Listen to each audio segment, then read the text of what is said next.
جو عرش اعظم پر مقام مخصوص الہی، جو اللہ کے لیے مخصوص مقام ہے، اس کے قریب ترین ہے، انہیں قربیین کہا جاتا ہے۔ اور تمہیں پتہ ہے وہ قربیین کون ہیں؟ وہ علی کے شیعہ ہیں۔ اللہ نے ان شیعوں میں سے ایک شیعہ کا نور طور پر ظاہر کیا۔ کیا بات، واہ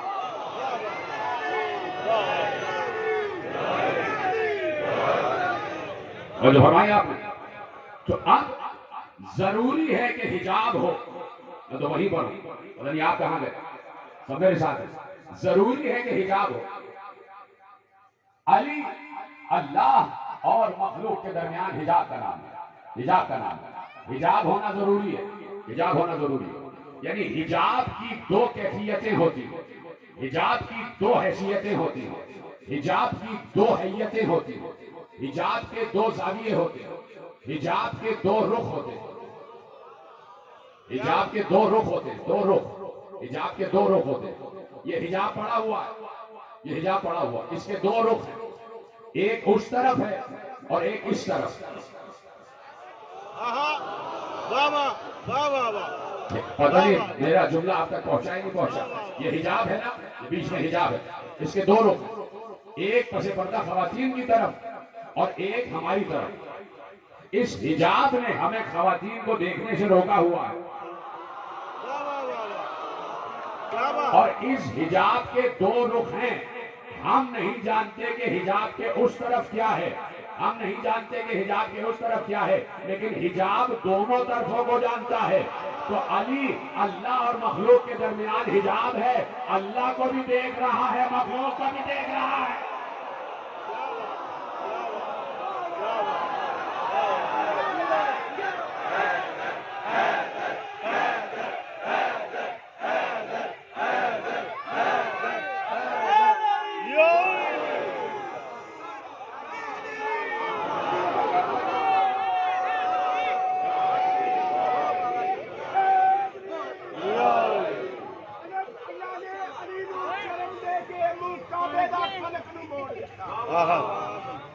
اللہ نے علی نو جنم دے کے منہ کعبے دا فلک نو موڑ دیتا، نالے آخدا ہے میں جسم رکھدا نہیں، نالے نال علی دے جوڑ دیتا، باری عیسیٰ دے مریم نو پار کڈیا، باری علی دے در نو توڑ دیتا۔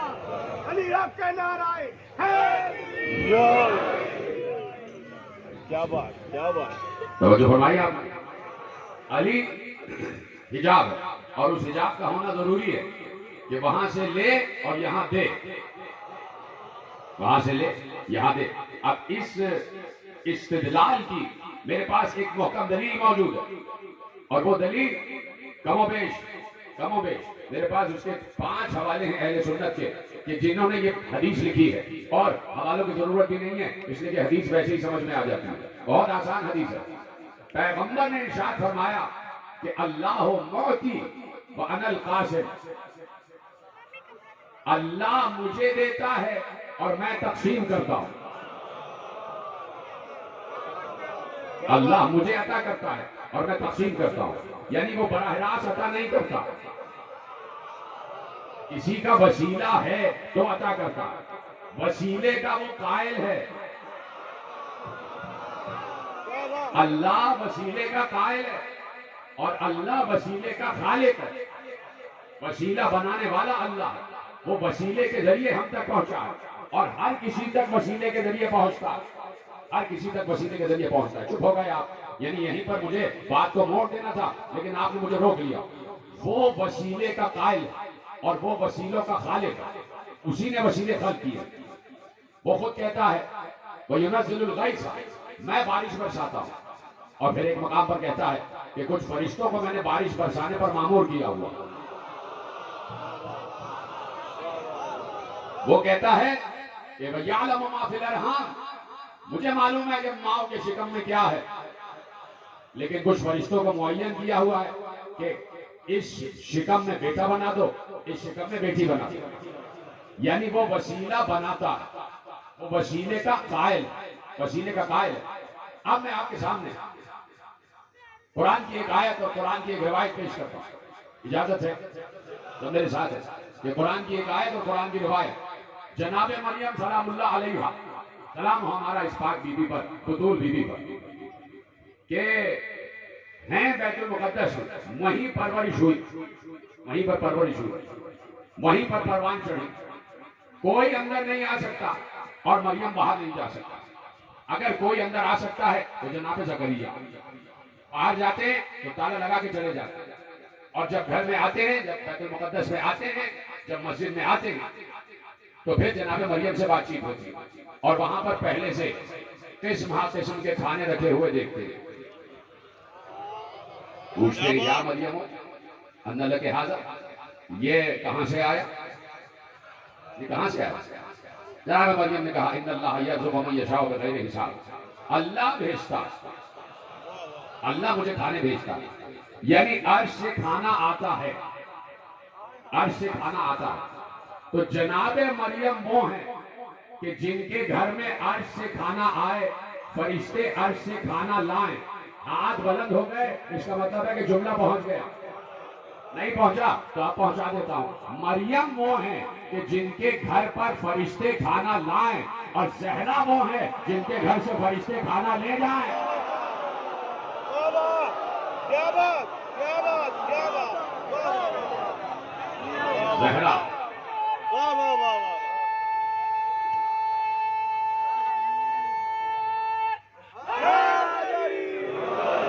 جن کے گھر سے فرشتے کھانا لے جائیں، جہاں سے روٹیاں عرش پر جائیں اور عرش سے سورہ دہر اتر آئے، تو جناب مریم کوئی نہیں آ سکتا اور مریم باہر نہیں جا سکتا۔ ایسے میں جناب مریم نے دیکھا کہ ایک بشر ہے جو مسجد میں آ گیا، فوراً اس کو دیکھتے ہی کہا انی اعوذ بالرحمن منک ان کنت تقیا، جناب مریم نے کہا میں اللہ کی پناہ چاہتی ہوں تجھ سے اگر تو متقی ہے، انی اعوذ بالرحمن منک ان کنت تقیا، میں اللہ کی پناہ چاہتی ہوں تجھ سے اگر تو متقی ہے۔ یعنی جناب مریم خوفزدہ ہو گئی، خوفزدہ اس پر نہیں کہ ڈر رہی ہے، خوفزدہ اس پر ہوئی کہ میں تو پردہ دار بی بی ہوں اور یہ نامحرم کہاں سے آ گیا، میں تو پردہ دار بی بی ہوں، یہ نامحرم کہاں سے آ گیا۔ اب آنے والے نے فوراً اپنا تعارف کرایا، جناب مریم اسے پہچانی نہیں کہ آنے والا ہے کون، حالانکہ بطول بی بی ہیں، حالانکہ معصومہ بی بی ہیں، حالانکہ صدیقہ بی بی ہیں، حالانکہ نورانی بی بی ہیں، حالانکہ اللہ کے گھر میں پروان چڑھی ہیں، پھر بھی آنے والے کو نہیں پہچانی، اس لیے کہ آنے والا بشر کی شکل میں آیا تھا۔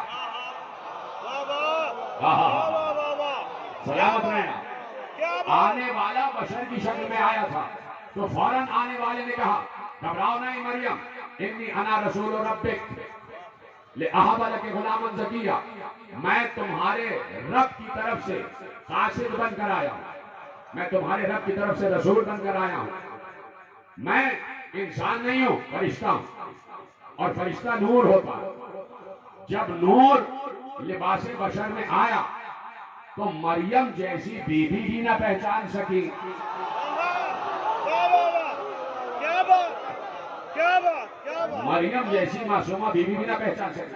جب نور لباس بشر میں آ گیا تو مریم سمجھے کہ یہ ہم ہی میں سے ہے، اس کا مطلب ہے جب نور لباس بشر میں آتا ہے تو سمجھنے والے اسے اپنے جیسا سمجھتے ہیں، اسے اپنے جیسا سمجھتے ہیں۔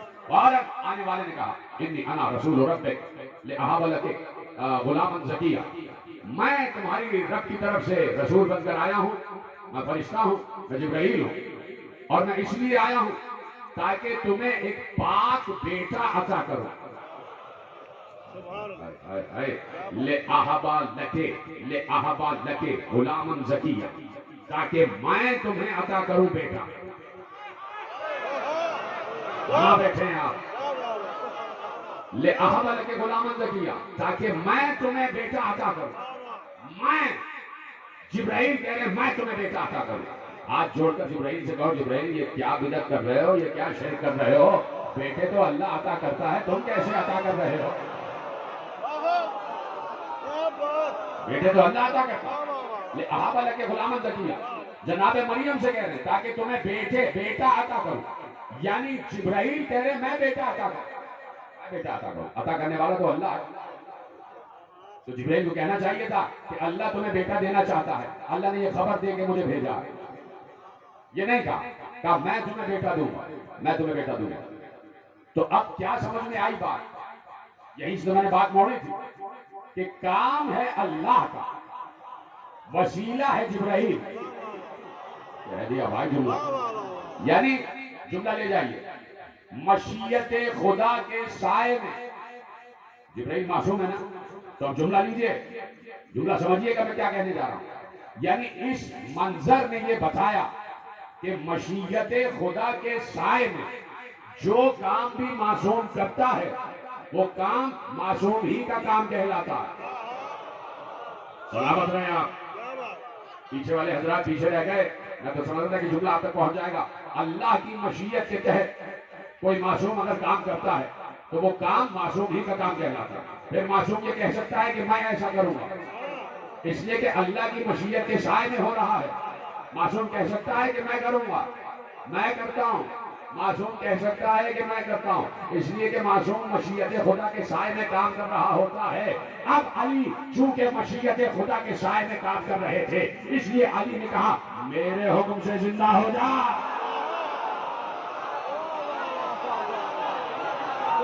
کیا بات، کیا بات، کیا بات.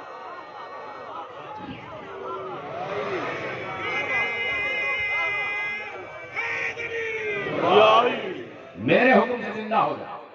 تو مشیت خدا کے تحت معصوم کا کام ہی کہلاتا ہے. احابہ کے غلامن زکیہ. دیکھیے عجیب بات ہے کہ عیسیٰ ابھی آئے نہیں ہیں علیہ السلام. یہ ہمارا مذہب ہے، یہ ہمارے رسول نے ہمیں سکھایا ہے، یہ اصحاب کرام نے ہمیں سکھایا ہے کہ ہر نبی کا ادب واجب ہے. یہ انگریز ہمارے نبی کا احترام نہیں کرتے، یہ یہودی ہمارے نبی کا احترام نہیں کرتے، لیکن ہم ہر نبی کا احترام کرتے ہیں. ہر نبی کو اپنا نبی کہتے ہیں.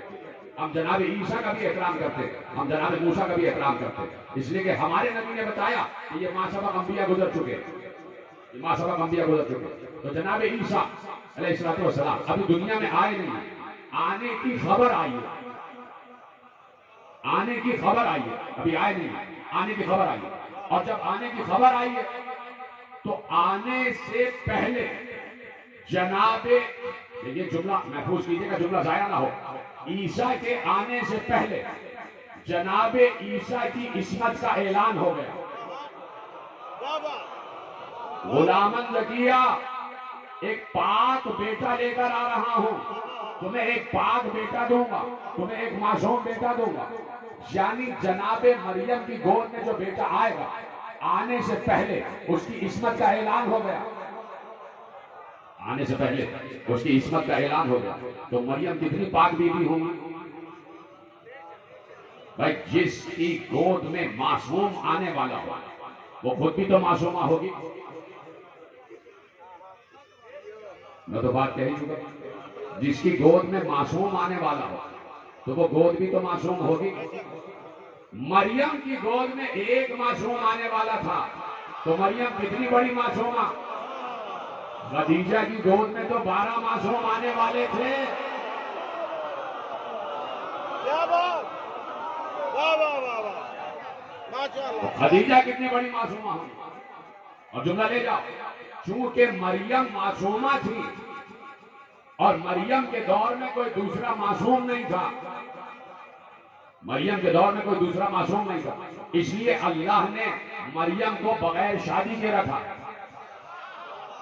اللہ نے نہیں چاہا کہ معصومہ بی بی کسی غیر معصوم کے عقد میں جائے. اللہ اکبر، اللہ اکبر. اللہ نے نہیں چاہا کہ معصومہ بی بی کسی غیر معصوم کے عقد میں جائے. تو خدیجہ کی گود میں بھی تو معصوم آنے والے تھے، تو خدیجہ کسی غیر معصوم سے کیسے شادی کر لیتی؟ کیا بات، واہ واہ واہ. خدیجہ کسی غیر معصوم سے خدیجہ کی شادی کیسے ہو جاتی؟ سلام اللہ علیہ، ہمارے لاکھوں کروڑوں درود و سلام ہوں مادر زہرا پر. توجہ فرمائی آپ نے. تو اب یہاں پر وسیلہ ہے اور اللہ وسیلے کا قائل ہے. اللہ ہر کام وسیلے کے تحت کرواتا ہے. موت خود دیتا ہے نا اللہ، تو یہ ملک الموت کیا ہے؟ موت دینے والا اللہ ہے، تو ملک الموت کا کیا کام ہے؟ تو ملک الموت کا وسیلہ ہے، ملک الموت کا وسیلہ، وہ وسیلہ اختیار کرتا ہے، تو وسیلہ ہے ملک الموت کا، اسرائیل کا وسیلہ ہے، اس وسیلے کے تحت روح کو قبض کرتا ہے۔ توجہ فرمائی آپ نے؟ صلوات پڑھیں محمد و آل محمد۔ کوئی ایسا آتا ضرور ہے، توجہ فرمائی۔ تو وہ وسیلے کا قائل، وسیلے کا قائل، اور اس نے پائے ہم مسلسل وسیلے دنیا میں بھیجے۔ وہ چاہتا تھا کہ اسے پہچانا جائے، وہ چاہتا ہے کہ اسے پہچانا جائے، تو اس نے اپنی پہچان کے وسیلے قرار دیے، اپنی پہچان کے وسیلے قرار دیے۔ اس نے کہا یہ فطرت کی اشیاء ہیں، ان کے ذریعے مجھے پہچانو، طلوع ہوتے ہوئے سورج کو دیکھو مجھے پہچانو، اس کے بعد چاند کو طلوع ہوتے ہوئے دیکھو مجھے پہچانو، ستاروں کو آسمان پر ٹکا ہوا دیکھو مجھے پہچانو، ہواؤں کو چلتا ہوا دیکھو مجھے پہچانو، بارش کو برستا ہوا دیکھو مجھے پہچانو، پھولوں کو کھلتا ہوا دیکھو مجھے پہچانو، پھولوں کو پھلوں میں بدلتا ہوا دیکھو مجھے پہچانو، بلند باغ پہاڑوں کو دیکھو مجھے پہچانو، پرندوں کو دیکھو مجھے پہچانو، حشرات کو دیکھو مجھے پہچانو، جنات کو دیکھو مجھے پہچانو، فرشتوں کو دیکھو مجھے پہچانو، آسمان کی وسعتوں کو دیکھو مجھے پہچانو، اور اگر کسی کو نہیں دیکھ سکتے تو اپنے آپ کو دیکھو اور مجھے پہچانو۔ سلامت رہا۔ جس نے اپنے آپ کو پہچانا اس نے اپنے رب کو پہچانا، اپنے آپ کو پہچانا، تو جس نے اپنے آپ کو پہچان لیا وہی پہنچا رب تک، وہی پہنچا رب تک۔ تو حسین اپنے عرفان کی منزل پر تھے، اپنے عرفان کے ذریعے عرفان الہی کی منزل پر تھے۔ حسین اللہ کو پہچانتے تھے، حسین اللہ کو پہچانتے تھے، اور جو اللہ کو پہچان لیتا ہے پھر وہ اس سے عشق کرتا ہے، پھر عشق ہو جاتا ہے۔ اللہ کو پہچان لو، اللہ سے عشق ہو جائے گا، پھر کسی اور کو تم دیکھو گے بھی نہیں۔ جب تمہارا محبوب تمہارے سامنے آ جائے پھر تمہاری آنکھوں پہ کوئی اور نہیں چڑھتا۔ اللہ کو محبوب بنا لو، اللہ کے عشق کی منزل پر آ جاؤ، پھر تم کسی اور کو نہیں دیکھو گے۔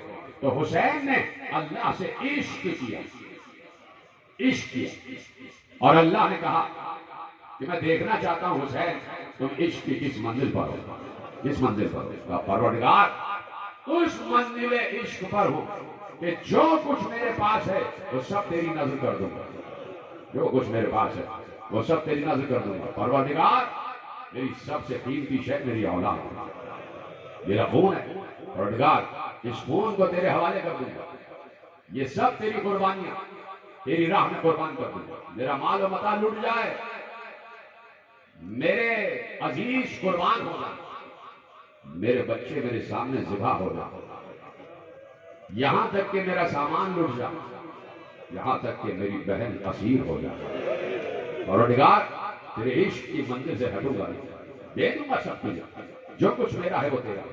اسی لیے کہ اللہ نے کہا تھا لن تنالوا البر، تم اس وقت تک نیکی کو نہیں پا سکتے حتیٰ تنفقوا مما تحبون، جب تک تم اپنی پسندیدہ ترین شے کو میرے حوالے نہ کر دو۔ حسین جس جس کو پسند کرتے تھے حسین نے سب کو اللہ کی راہ میں قربان کر دیا، لے کے چلا حسین قافلہ عشق لے کے چلا، حسین کاروان عشق لے کے چلا۔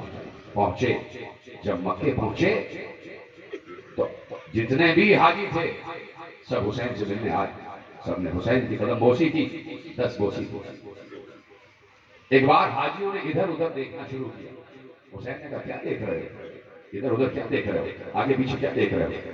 کہا کہ فرزند رسول جب بھی آپ آتے ہیں تو قربانی کے گوسفند ساتھ لے کر آتے ہیں، حج میں جو قربانی ہوتی ہے اس کے جانور ساتھ لے کر آتے ہیں، اللہ کی راہ میں قربانیاں ساتھ لے کر آتے ہیں، آج آپ کے ساتھ کوئی قربانیاں نظر نہیں آ رہی۔ حسین نے روتے ہوئے کہا، اپنے سارے بچوں کو بلایا اور ایک بار اشارہ کر کے کہا اس دفعہ حسین کی یہ قربانیاں ہیں، اس دفعہ حسین کی قربانی علی اکبر ہے، اس دفعہ حسین کی قربانی آن محمد ہے، اس دفعہ حسین کی قربانی قاسم ہے، اس دفعہ حسین کی قربانی،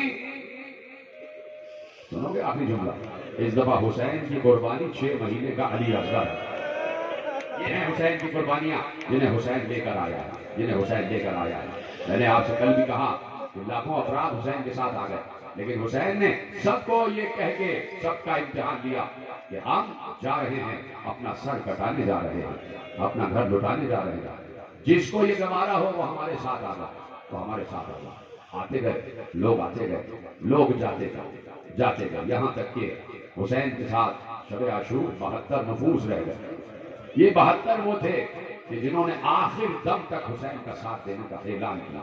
اے حسین ابن علی، بار بار قتل کیے جائیں، ہماری لاش کے ٹکڑے ٹکڑے کر دیے جائیں، ہماری لاش کو جلا دیا جائے، ہماری لاش کو جلانے کے بعد راکھ کو ہوا میں بکھیر دیا جائے اور ہمیں دوبارہ بنایا جائے، ہم پھر تجھ پر قربان ہو جائیں گے۔ اجرکم اللہ۔ یہ تھے اصحاب حسین، یہ تھے انصاران حسین۔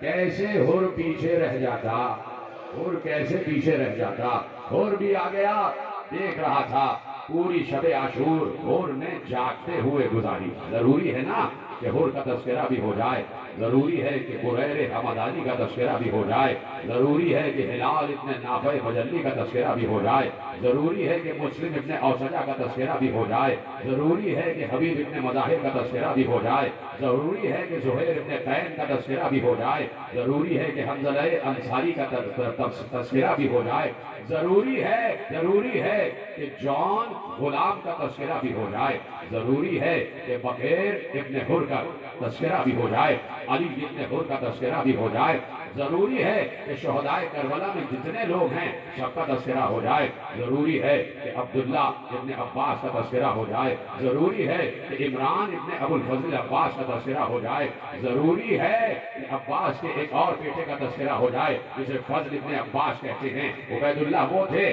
کہ جو مدینے میں باقی رہ گئے، عباس کی 3 قربانیوں کا تذکرہ ہو جائے، ضروری ہے کہ عبد الرحمن ابن مسلم ابن عقیل کا تذکرہ ہو جائے، ضروری ہے کہ عبداللہ ابن مسلم ابن عقیل کا تذکرہ ہو جائے، ضروری ہے کہ محمد ابن مسلم ابن عقیل کا تذکرہ ہو جائے، ضروری ہے کہ ابراہیم ابن مسلم ابن عقیل کا تذکرہ ہو جائے، ضروری ہے کہ تمام شہدائے کربلا کا تذکرہ ہو جائے۔ تمہیں معلوم ہے یہ نام میں نے کیوں لیے؟ یہ سارے جو شہدائے کربلا، انصاران حسین، اصحاب حسین کا نام میں نے کیوں لیا؟ لے جاؤ ایک روایت لے جاؤ، ایک بہت بڑا روضہ خان ایران میں گزرا، بہت بڑا روضہ خان، اس کی تقریریں، اس کے مسائل بہت پسند کیے جاتے تھے، بہت پسند کیے جاتے تھے۔ ایک بار اس نے خواب دیکھا کہ میری روح پرواز کر گئی، میری روح پرواز کر گئی اور میں مر گیا، اور کہتا ہے کہ میں نے ایسے میں آسمان سے کچھ سواریاں اترتی ہوئی دیکھی، میری روح پرواز کر گئی اور میں نے سواریاں اترتی ہوئی دیکھی۔ 27 گھوڑے تھے جو آسمان سے اترے، سب سے آگے ایک بلند گھوڑا تھا، اور جب وہ گھوڑے میرے سامنے آگے رکے، میری روح پرواز ہو رہی، میری روح کھنچ رہی تھی، میں قبض روح کی منزل پر تھا۔ وہ گھوڑے آ کر رکے، سب سے آگے جو گھوڑا تھا اس شخص نے اپنا نقاب الٹا، میں نے ان سے پوچھا آپ کون؟ کہا میں حبیب ابن مظاہر ہوں، اور میرے مولا نے بھیجا ہے کہ تمہاری روح کو قبض کیا جائے، میرا مولا حسین تمہیں بلا رہا، دنیا میں تمہاری زندگی کا عرصہ ختم ہو چکا ہے۔ ایک بار اس روضہ خان نے، اس مسائب خان نے کہا کہ مجھے ابھی بہت سے کام ہیں اس دنیا میں، مجھے بیٹیوں کی شادیاں بھی کرنی ہیں، مجھے اور بھی بہت سے کام ہیں، ذرا ابا عبداللہ حسین سے میرے لیے کچھ وقت لے لو۔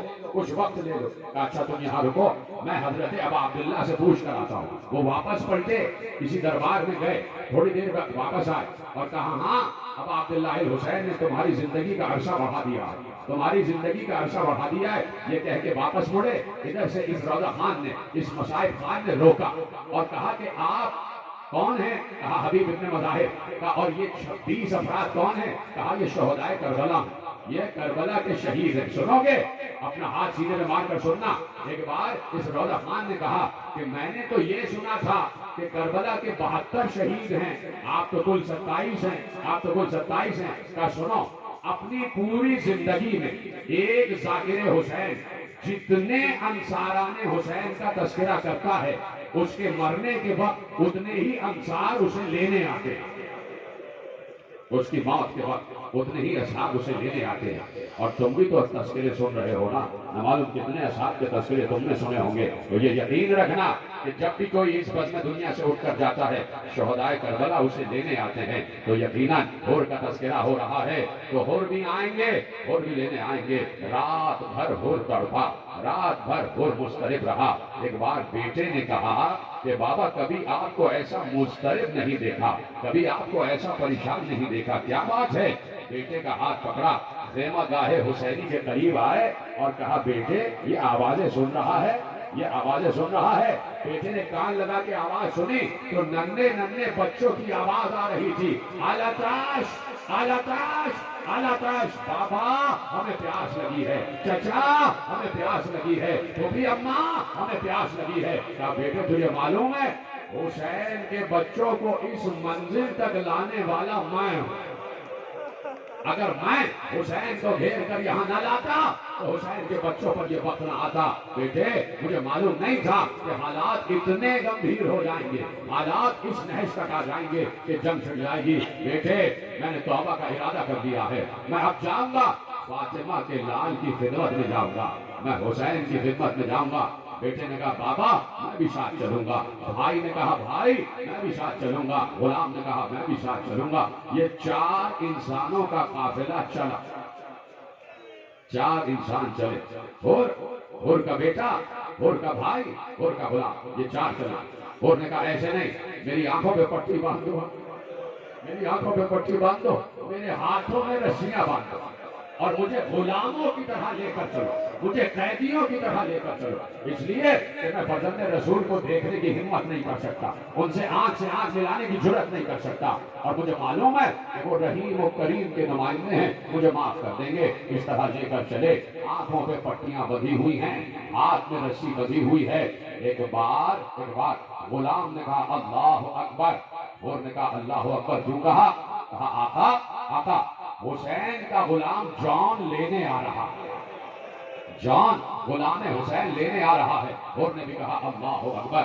دو قدم آگے بڑھے تو حور کے بھائی نے کہا اللہ اکبر۔ جناب حور نے کہا بھیا تم نے نعرے تکبیر کیوں بلند کیا؟ کہا اس لیے کہ حسین کا بھائی عباس لینے آ رہا ہے، حسین کا بھائی عباس لینے آ رہا ہے، گریہ کرتے جاؤ، تمہاری آوازیں گریہ بلند ہوتی جائے۔ بس دو ہی جملے تو پڑھنے رہ گئے، حسین کا بھائی عباس لینے آ رہا ہے۔ دو قدم آگے بڑھے، ایک بار حور کے بیٹے نے کہا اللہ اکبر۔ حور نے کہا بیٹے تو نے اللہ اکبر کیوں کہا؟ اس لیے کہ حسین کا بیٹا اکبر لینے آ رہا ہے، علی اکبر شبیہ رسول لینے آ رہا ہے۔ اب آگے بڑھے تو تینوں نے مل کر کہا اللہ اکبر اللہ اکبر اللہ اکبر۔ سینے پہ ہاتھ مارو، جو سر پہ ہاتھ مار سکتا ہے وہ مارے۔ ایک بار حور نے کہا تم تینوں نے نعرہ تکبیر بلند کیوں کیا؟ کہا اس لیے کہ خود حسین لینے آ رہا ہے، خود آقا حسین لینے آ رہے ہیں۔ کہا مجھے آقا کے قدموں پر گرا دو، مجھے حسین کے قدموں پر گرا دو۔ حور حسین کے قدموں پر گر گیا اور ایک بار گر کر کہا آقا کیا میری خطا معاف ہو سکتی ہے؟ مجھے ایسے نہ دیکھو، مجھے ایسے نہ دیکھو، جسے رونا نہیں آتا وہ گردن جھکا لے، جسے رونا آتا ہے تو مجھے دیکھے۔ مجھے روتے ہوئے چہرے بہت پسند ہیں۔ اب تم سمجھو جب مجھ ادنا سے ذاکر کو روتے ہوئے چہرے پسند ہیں تو مادر حسین کو کتنے پسند ہوں گے؟ دکھاؤ اپنے اپنے چہرے امام زمانہ کو دکھاؤ کہ مولا ہم آپ کے جد پر رونے والے ہیں، ہم آپ کے جد کی مصیبت پر گریہ کرنے والے ہیں۔ ایک بار کہا مجھے گرا دو، میرے مولا کے قدموں پر گرا دو۔